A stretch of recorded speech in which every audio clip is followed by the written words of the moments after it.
Chef, the time is finally here. You and I throwing down the ultimate comfort food.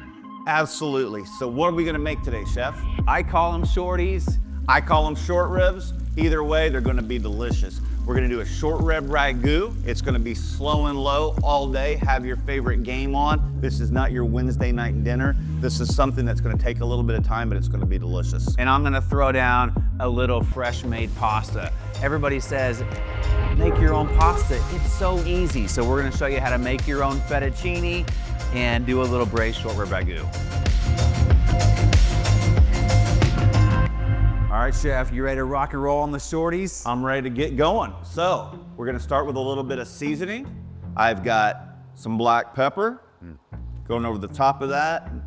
And then of course we need a little bit of kosher salt, and then the rest of the flavor is gonna come from all the aromatics we have over here, Chef. Making it rain, salt and pepper. Making it rain, right? So nice and even. All right, we have our skillet preheated. Yep. So you'll put a little oil in there for me, sir. You got it, yep. I'm gonna do this. I'm gonna do a little C for Curtis. I'm gonna do a little A for Aaron right there. Can you do a little heart too? Yeah, I'll try to do a little heart too. There we go. I love, there we go. All right, so we're gonna go on here. This is already trimmed up. Listen to it. Beautiful, cooking. Talking to me, baby. You know, and one of the things I love about this, Chef, is that I feel like the foundation for this right here is in the searing, in the caramelization from the 100%, right? So if we go back to that classic French cuisine, we talk about fond, right? Yeah. We're building the foundation. So we're building all the flavors inside this cast iron. We're gonna get a nice hard sear on both sides, and then we'll add all our aromatics, we'll add our mirepoix, and it's gonna make a beautiful sauce. You know what that's doing to me right now? What's it doing? It's talking to me, baby. Talking to me, baby. I can hear it sizzling and searing. It is talking to me. It is saying, cook me, oh, cook me. And we don't take a lot of the fat off, right? Fat is flavor, so we've trimmed it up, but I want that fat to sear down. Yep. I wanna get some beautiful flavors, and if you want a little less fatty, take it off at the end. But the secret with a short rib is once you start cooking it, you have to cook it all the way through. Yep. And like people say, they always want to touch their meat. Don't touch your meat. Let it cook. Let it cook. You know, don't touch the thing. Don't tap at it. Don't touch your meat. Stay off your meat, okay? Absolutely. All right, Chef, I think we're ready to flip. Sizzle, sizzle. Look at that shorty. Look at it ready to go. And talking about searing, you know, there's a lot of talk on, you know, reverse searing, but for these classic braised dishes, it's imperative that you sear first and then you braise. Absolutely. You know, Grandma did it a certain way for a reason. Same thing, we're using cast iron, great conduction of heat, and also we're gonna be able to sear it, we're gonna make the sauce in there, and we're gonna finish it. So that cast iron is gonna be in there for 2 to 3 hours. All right, so I got a nice sear on here. I love that, Chef, love that. So, Chef, yeah, thank you for letting me do this. I'm gonna do a little bit more olive oil here. So we're gonna do mirepoix. Mirepoix, you know, it's classically used in a lot of cooking. We got onions. Sorry, I love yellow onions. You can use white onions. We do carrots, and we do some celery. This is your mirepoix. And I'm gonna do that, and what I'm gonna do, I love a wooden spoon going on cast iron. You know, I don't wanna go metal to metal here, so smell that, Chef. Oh, smells like Sunday gravy. And a lot of times they say, what's my ratio of carrots to celery? I would say 2 parts onion, 1 part celery and carrot. I got my little salt blend. You know what we gotta do? We gotta throw a little over our shoulder. We gotta throw a little over our shoulder. That way, keeping it lucky, keeping it lucky, straight, baby. yeah. And then I'm gonna salt and pepper that. And Chef, if you wanna dump in just a little bit of the garlic there. Oh yeah, so gonna add this garlic. The tomato paste here. Got the tomato paste ready to go. And I'm gonna just put this tomato paste in, and you know, we got about 2 tablespoons of tomato paste. And what this is called a pensage. And I'm just gonna work that in. And this is really, I wanna cook it till we almost have like a dark red color. And this is gonna add a lot of depth to this ragu. This is adding flavor. It's also gonna add some caramelization with that tomato on there. So beautiful way to add it to your mirepoix to get maximum flavor.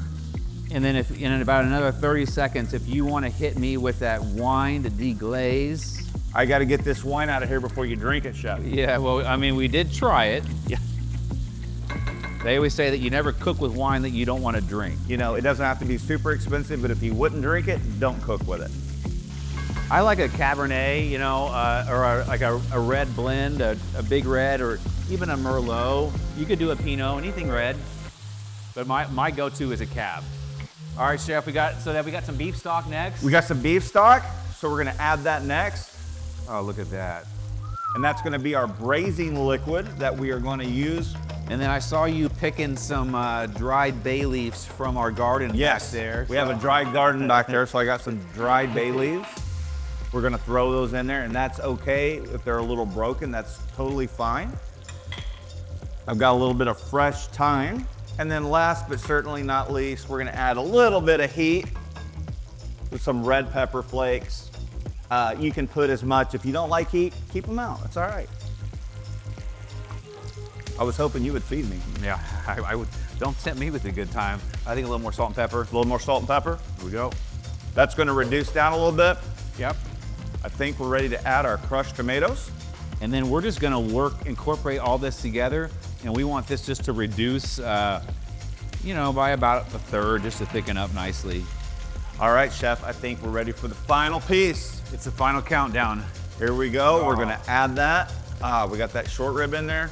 Now we're gonna go to the oven and we're gonna go slow and low. And you know what I love to do too, is I look at this and I look at that beautiful piece of meat and he's swimming around in there a little bit. I just wanna coat him and give him a little bit of a bath right there. There you go, just give him a little bit of a bath. All right, chef, I have the oven preset at 250. Yep. And let's let it rock and roll.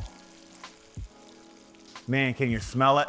Yeah, and now what do we do, chef? We just set it and let it go, huh? Set it, let it go. The longer you let it go, the better it's gonna taste, right? So we have it set at 250, check it. I would say 3 to 4 hours on that. Now it's time to make some pasta. Yes. Very simple way to make pasta. And again, there are so many different ways to make pasta. I hear some chefs are like, I only use egg yolks, I don't use whole eggs. You know what? Use egg yolks then. I am showing you one of many different ways that you can make this pasta. So flour, I got 2 cups of flour. Or I could do this on a cutting board. Have fun with this. Put it down here. We got our 2 cups of flour. What I do, make a little well. Just make a well right here in the middle. You know what this is called, Chef Aaron? A well. This is called the swimming pool. The swimming pool, the right? Swimming pool. I'm gonna put the eggs in there. We have eggs, flour, salt. I have a fork. This is the components of how to make fresh pasta. And I'm just gonna start incorporating flour from the sides into the pool, I call it. Into the well, I guess is the professional way. What kind of flour do you use today? So this is semolina flour that I use to make pasta, but you can just use a regular all-purpose flour as well. You can use a 00 flour. Again, you're gonna get a better gluten development by using a 00, but use what you have in your pantry. Right. I prefer using either a pizza flour or what you would call a 00 or 00. So you see how I'm just working that in? I got a little salt there, chef. Will you just make it rain a little salt? Absolutely. Up high, so we're not having spots of salt. Just gonna flour my hands just a little bit here. Now I'm just gonna go in here and I'm just going to start working it. And I'm gonna start bringing it all together here. You don't wanna overwork the dough, correct? That's where that toughness comes in. So, you know, you're not putting that in a mixer and mixing it for 10, 15 minutes. You wanna just get it to where it's feeling, it no longer has that tackiness to it. This is about what I'm looking for. You kind of want it, whenever you push on it, you want it to come back a little bit. It's bouncing back at him. Now what I want this to do is I want it to rest. So, you know, you think of it this way. The eggs took a little swim in the pool. After the kids take a swim in the pool, they're tired. You know, they want a little nap. So let's... a little nappy poo. Yeah, let's give the pasta a little nap. So what I'm gonna do is I'm gonna just form this up right here. And I'm gonna put just a little bit of olive oil on there, chef, just a little bit of oil. That's gonna stop it from drying out. Yeah. It's gonna allow you to let it set, check on our short ribs. It's gonna give you a little bit more time. All right, chef, so our dough, it took a little nap. Ready to roll it out? Ready to roll it out. So, you know, again, Talking about ingredients and mise en place and things we need, rolling pin, pasta roller. This is one that you can get at, you know, any type of Target or store. You can get one that hooks up to the KitchenAid as well. Absolutely. I'm gonna just flour my dough a little bit, and I'm going to just fix it. Now I'm gonna cut this into 4 pieces. So cut it into 4 pieces, just make it more manageable to work with. So I got the 4 pieces here, and then I'll put my knife here. I got my pieces here. And then what I want to do, Chef, is I just want to roll it out enough so we can, we can get it into the pasta roller. So add a little more flour to the rolling pin. Yep. On your setting here, we have different settings going through 1 to 8. We want to just crank this, and I have it on a 1, and we want to just crank it dank. Go ahead and crank it dank. There we go. See that? Rolling it out. Gonna hit that again. Yep. And then I'm gonna go to the other side and want to do it again on 1. And I normally do it on twice on the same number. Now what I'm gonna do is I'm gonna go down to a 2. So what we do is we're just gonna continue to roll this out until we're getting it thinner and thinner, Chef. Go ahead. Absolutely.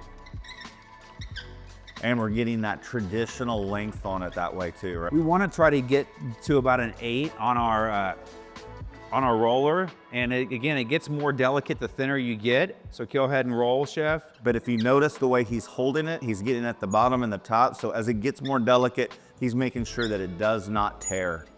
And I can feel that it's starting to get a little sticky. So use a little more flour. A little more flour here. Oh my gosh, now this I can tell just by the way it feels, Chef. Oh, it's ready. It's thin, it's ready to rock and roll. So flour that up, and then I fold it right here, and then I will store it right here on my sheet pan until I'm ready to go with all this. So now we'll roll the other ones, and then we'll cut our pasta. Oh my gosh, look at that. I'm feeding this, so now I'm cutting my shape. You see that down here? Look at that, look at that. Oh man. Look at that. And see, I'm just gentle with the dough. I don't want to break the dough. I'm just really, really gentle with this dough. Oh, look at that, Chef. So now what I'm gonna do is I'm gonna take this, I'm gonna just season this up, and not season it, but flour it up here, and I got this beautiful nest. I'm gonna continue to do this with the rest of the pasta, and then we'll finish this dish. All right, so we got the pasta all cut and ready to rock. Chef, how the shorties? I think we're right about there. I think it's time we start putting our Sunday dinner together. Beautiful. So man, nice, bubbly. Smells delicious. So I'm gonna set this right over here. Yeah. Oh, beautiful, thank you.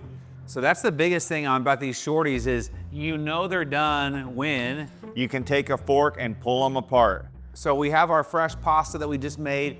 Fresh pasta, you don't need a lot of time. Talking 2, 3, maybe 4 minutes tops. And again, water to pasta ratio, so important. They always say a pound of pasta to 1 gallon of water. Never try to squeeze a pound of pasta into half gallon of water, quart of water. It will not work. We also need to season. Want to pour the salt in there. Again, if I got my nest, I'm gonna go right into the boiling water. I have a rolling boil right here, so I'm gonna go in. I have my tongs. Again, I don't want to agitate it much, but I just want to give it a little swirl in there. And I will check the Ragu. Oh man, absolutely delicious. There's so much going on with this sauce, Chef. I always test my noodle. Try it. Little al dente, little bite. Strain it right here. I got my strainer in there. You know what I love about this too? Pasta water. Pasta water, highly underutilized. Very underutilized. So I'm gonna put my bowl right here for now. There's a lot of flavor in that pasta water. And I'm going to tong it and just get a nice little nest here. Again, I'm using long tongs. He's gonna get a nice nest. It's gonna have some height, dimension as we're A plating fork this would up. be great on this too, Chef. Chef, there's our pasta there. We got our Ragu ready to go. So we're gonna put that right in the middle. Oh man, delicious. We've got all the aromatics in there, a little bit more. We're gonna add a little bit of fresh oregano, coming straight from the garden. And you think about this right here, this is the true meaning of comfort food here. I mean, it took us all day, but what a beautiful dish. Absolutely. And it's gonna be better the next day. Cook that sauce, be able to reheat it. delicious leftovers. Let's add a little Parmesan. Yep. Just melting in there. It's so hot, it's literally just melting as soon as it hits. All right, it's been a pleasure cooking with you today, Chef. Let's eat. Let's eat. Hey, those are our two famous words, aren't they? That we love to hear the most. Let's eat. Yes, absolutely. Get in there and make sure we're getting that fresh pasta. Oh man. Gotta get some of those shorties right there. Woo! Hot. Hot mama. Money. So tender, worth the time, absolutely delicious. You taste the love in that dish. I mean, that's all there is. You taste the labor, you taste the love. It's nothing I would change or do better. It's a perfect dish. More of it. Yep, more of it.